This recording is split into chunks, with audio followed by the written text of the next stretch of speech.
Today on the show, we hit the road to the fertile soils of Bududa district. Destination, Kikisi village, where we meet Mr. Wakinya Samuel, who is not new to this show. It was 2017 when we profiled Samuel, a very enterprising farmer, and 5 years later, a lot has been achieved.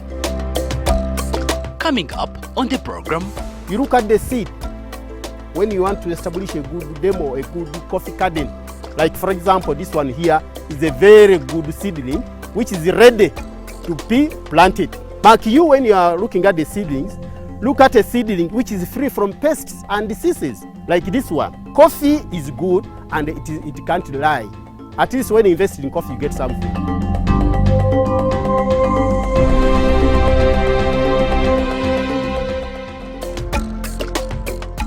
In this episode, we are keen to know what exactly happens with coffee right from the garden. It should be noted that quality coffee starts from the garden, and this is a unifying factor to all coffee farmers. So first of all, you look at the seed when you want to establish a good demo, a good coffee garden.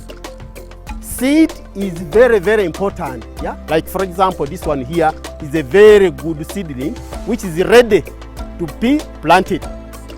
First of all, you come, after the seedlings are ready, you come up with the hole. A hole, normally we tell our farmers that a hole should be 2 by 2 feet. That is going down, and across should be 2 feet. A hole, it is a foundation. And something being a foundation, because this hole is going to keep this coffee for almost like 20 years or even more than 20 years. So it is not just a matter of having a small hole and then you risk putting there the coffee. No, you come up with a reasonable and standard hole. But when you are digging, the 1 foot, the bottom soil, that is very good soil because it has some fertility. That is the soil which is good. So that one you put on the upper side. Then from there you get your seedling like this, of this size. Mark you when you are looking at the seedlings, look at a seedling which is free from pests and diseases, like this one. From the time I raised it, it was very free. You can even see, be my witnesses. It is free from whatever insects, from whatever disease. This is a good seedling. And when you're looking at the seedling, first of all, look at the taproot. It is very important, the taproot of this seedling. If it is zigzag like this, that one is not a good seedling. And if your seedling has bypassed this potting material, then which means it should not go beyond that, the roots, whatever. So this one, it is a good seedling, you plant. So after you have dug up a hole, you get the manure. After getting the manure, you mix with that good soil. Like for me, I am really very, very advantaged. I have, as I told that we have biogas. We are using this biogas to do the organic manure. This is the organic manure from the biogas. So now, you measure 1 basin, 1 bath of the organic manure, you mix with the topsoil, with the organic fertilizer from the biocerare, which we benefited from Biogas Solutions Uganda Limited. Then after doing that, you turn back the soil. Now you have mixed it with manure. Then from here, of course you determine the center of the hole. This is the center now. This is your center. And normally when you are coming up with these holes, from plant to plant, you measure 8 feet. It should be 8 feet squared. Then from row to row, it is still 8 what? 8 feet. Like the way we have done that at this one. They are 8 squared. When you want to plant, you remove this kafera. Sometimes the farmers make mistakes and they plant with this. This is a non-rotting material. It does not rot. So when you just plant it like that, of course, it will hinder. It will not allow this coffee to expand, to get the water and everything. So what you do, you remove this kafera here. There are those who are advocating to use the rotting materials, the potting, whatever. Those ones are good. So you remove this one, as I have told you.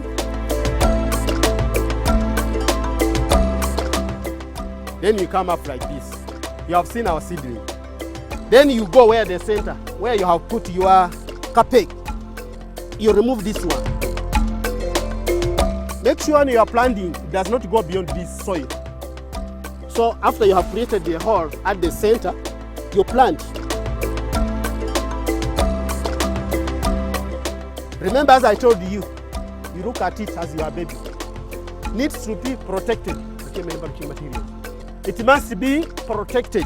One of them, in case, but this time we are in a rain season. But if it is not in a rain season, what you have to do is you get a Renzol bottle. You get a Renzol bottle, you tie it as if it triples the water. Triples. Every day you have to check on the what? The Renzol bottle, the way it is what? Tripling the water. So you do the mulching. You know where else you mulch these ones? As the water is tripling, it's going down direct to the roots. Of course, it will control the stress. This plant will not be stressed. The moisture here will be okay, and it will grow very, very well. Then from there, you are done. After that, when this seedling you have planted and it is around 3 to 4 months, you can bend it. You do the bending like this. When you are bending, of course, you want to allow other shoots to come up so that one seedling should be having like 3-4 branches. But normally we stress that it should be 3 branches. So you allow that one to have 3 branches so that you can harvest very good coffee. Managing of coffee for better yields, one has indeed got to be very calculative not to stress the coffee trees. Follow all the processes and you will be a happy farmer. This is not hard at all once determined at maximizing production. Then after you have planted, like you have to do everything which is possible. Like when you look at this garden here, we have put some mechanisms in place to make sure that this coffee grows up very well. First of all, you have to make trenches, terraces. Like for example where we are, this is a very hilly place. It is very hilly and normally it allows most of the water, the runoff water, even when you put here the organic manure, everything, it can go at once if you have not protected it. So what you do, you have to put some terraces, you have to put some ditches, you have to put, so that those ones will be holding the water, the runoff water. And that one, you do even also the mulching. You have to mulch your garden. Once it is mulched, you know the advantages of mulching. The moisture is remains like that. So you do the mulching. After mulching, you also do what we call pruning. When we talk of pruning, you know we have some excessive shoots or branches which are unnecessary, and this exercise normally comes after you have done the harvesting. After harvesting, then you start pruning. With pruning, before that, you would have observed some branches which are not yielding, which have dried up. So you do what we call pruning. With pruning, we normally use this what we call a sekatua. These are some of the tools. Don't just pull with a panga or anything. You use a sekatua and this a saw. So these are the two things which you normally use as far as pruning is concerned. Like for example, here there is this additional branch. This one should be off. Yeah, it is unnecessary there. You can just consume food for no reason. And you do even spraying, because we also in coffee, when you want to come up with good quality, you make sure that it is disease free. So you also do you spray. Spraying, normally like now this one, I have been using the organic fertilizer. I normally get the bicerare. Bicerare is the liquid which comes from the biogas. And when I get that liquid, it is very good. It can be used on spraying, and it can also used down as the fertilizer. So it does so many things. It is a fertilizer. It can also, when you are spraying, because it has some water, it can also help to reduce the stress of the plant. So that is what we do to come up with good production of coffee. And when your coffee is managed well, like now this one, then every stem or every stool here, like for example here, it has 3-4 branches. Now this one, you come up with like 20 kilograms. And on every, when it is dry parchment, likely it is around 2 to 3 kilograms per stool.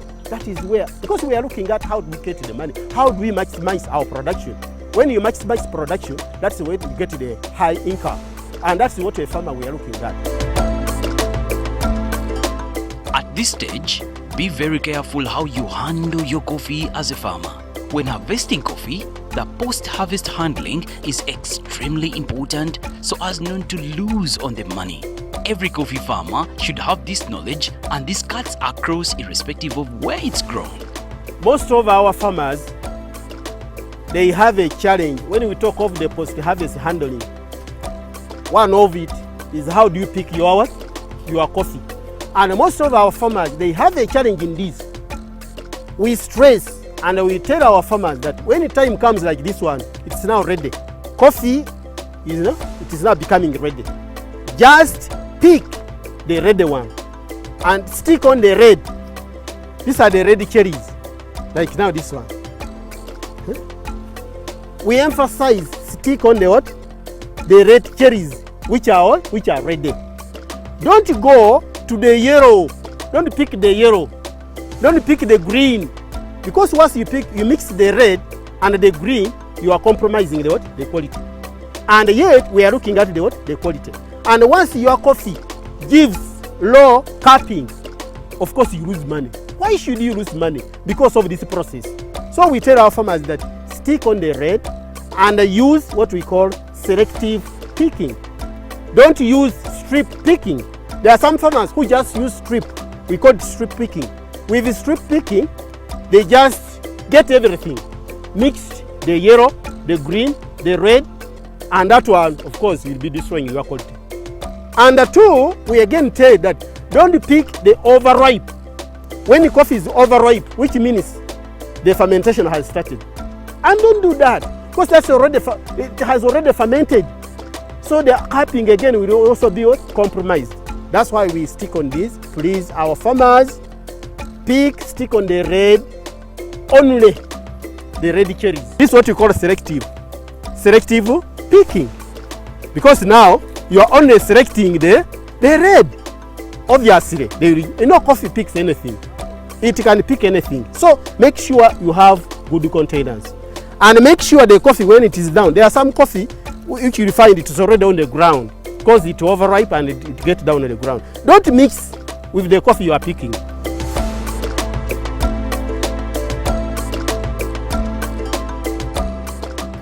This is the coffee our farmers should stick on picking. The President of the Republic of Uganda has been encouraging commercial agriculture as a way to increase household incomes. Value addition comes in line handy, and Samuel has since shifted from selling dry parchment to processing. He is not doing it alone. We have discovered that it is better you add value. Right from the beginning, I have been selling my coffee in dry parchment. After I have dried it, then I sell. But this time, I have changed the procedure. I have changed the way I do things. Because I look at how do I harvest, how do I get enough money. And I'm not alone, but I'm looking at even other smaller farmers, my fellow farmers. How do we get some good money? Indeed, the coffee is food. Right where we are going to look at what we call the value addition. Under this value addition, we saw that the way we do our coffee, we process it and then we sell it to others. Alone, that is not enough. Where we have reached now, we need to add some value. And what do you mean by that? Here, we are doing what we call grinded coffee. We are grinding our coffee to be in a powder form. And this is where all farmers should be now going. Because with this, you even fetch more money than selling your parchment. So this is a grinder here, on everyday basis, you can grind your 12 kilos. We normally grind 12 kilograms per day. And that is money. And why do we do this? We have been encouraging to do this because we wanted to motivate all the people in Bududa, where we are now, to take more coffee. Let's start by ourselves. Like in Ethiopia, we hear in Ethiopia, most of the people, most of them, they take their own coffee. They already have a market. Why not Ugandans? Why not we? Why not Bududa? We will go for a short commercial break. Seeds of Gold returns shortly.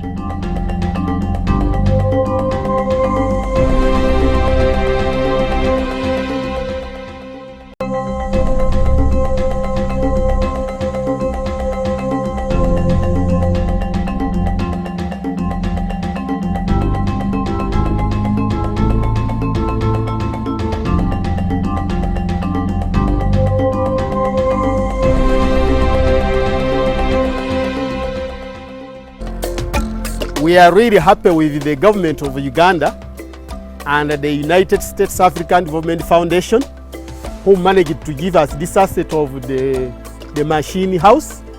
Inside here, because Bushika and Abududa, we are looking at the coffee value chain.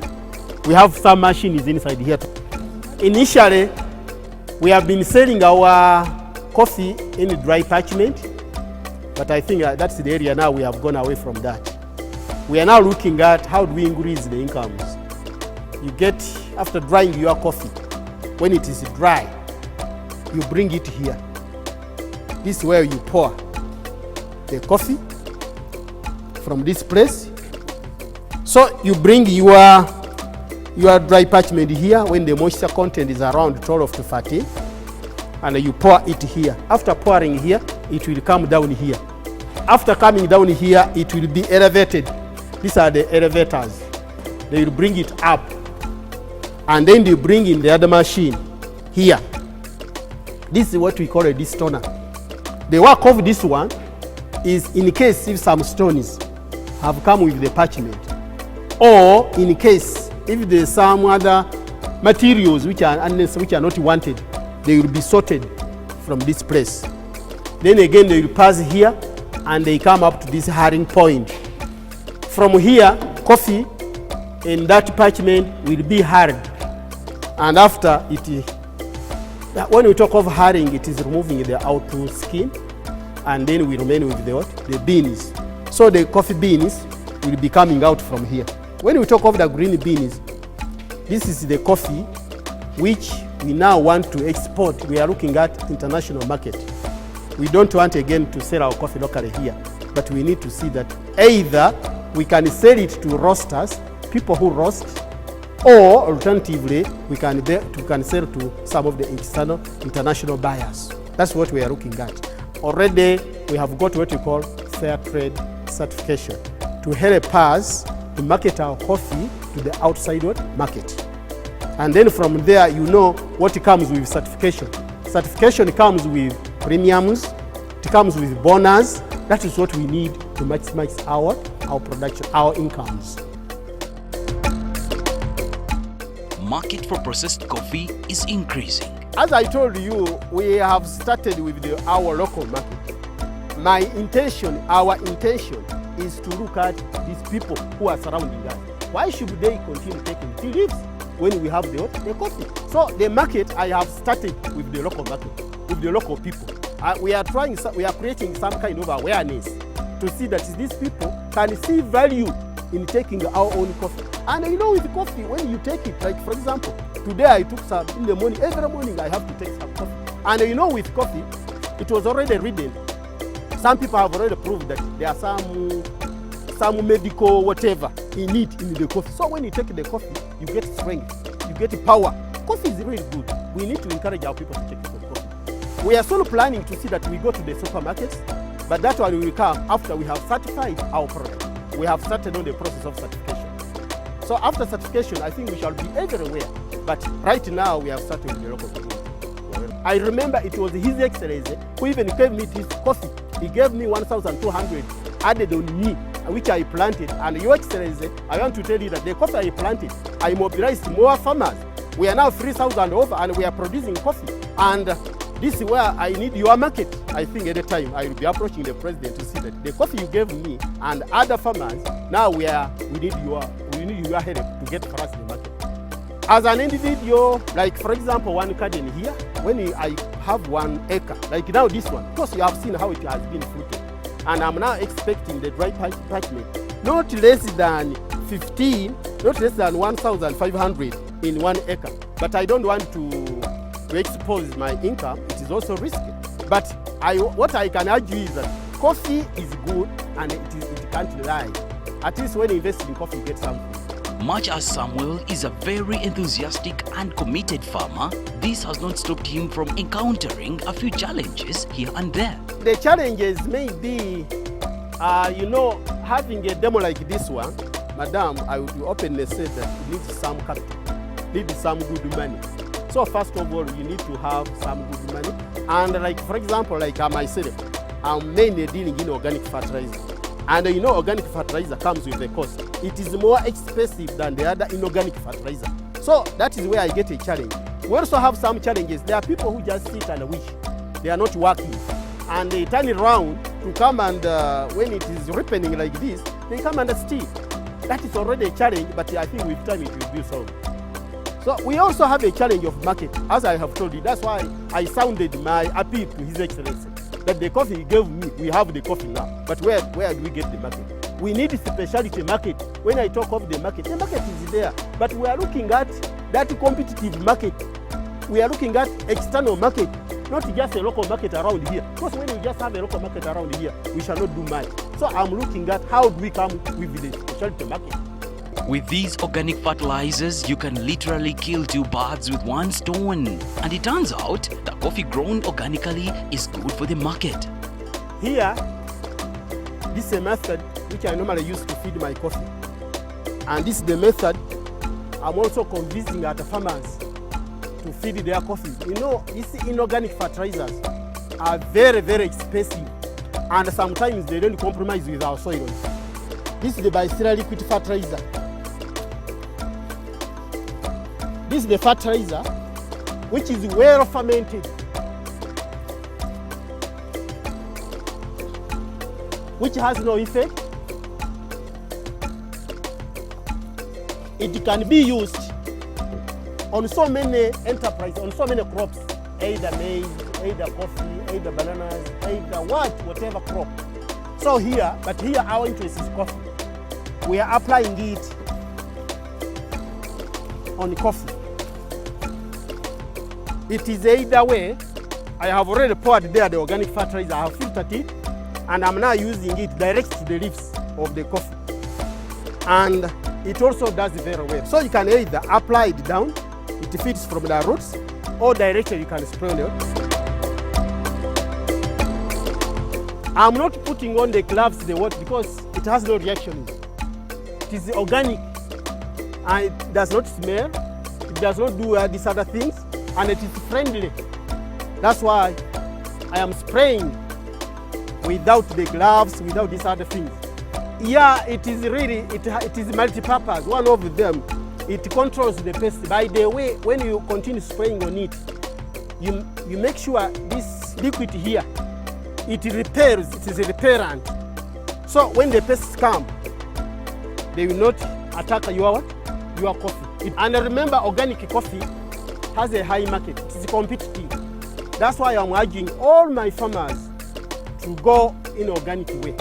And they come up with such good results. There are many benefits Samuel has gotten as a result of coffee production. Of course, food security is one of them. I no longer go hungry, madam, because you know, with the coffee, it is interplanted with other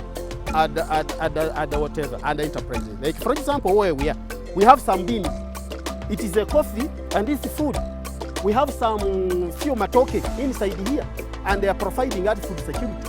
So with that one, I think food security is one of them. Two, I'm able to get money, because whatever you do, look at the money angle.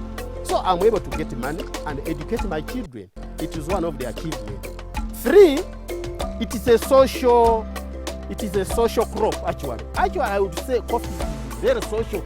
You know, madam, when you are here during the season, as the season is now coming, everybody here will be very happy because of coffee. So coffee, it brings all people together. Because of coffee, we have now come up with our cooperative movement. We have a full cooperative now, which is fronting the coffee. And these are some of the advantages, the benefits. Improved livelihoods. Yes, our lives have now improved. So long as you have some money in your pocket, I think you become a happy family. Thank you. One must dream to keep moving in life. If you do not have a goal in life, there is no future to look out for. Samuel intends to fetch more money in value addition and only say to that direction.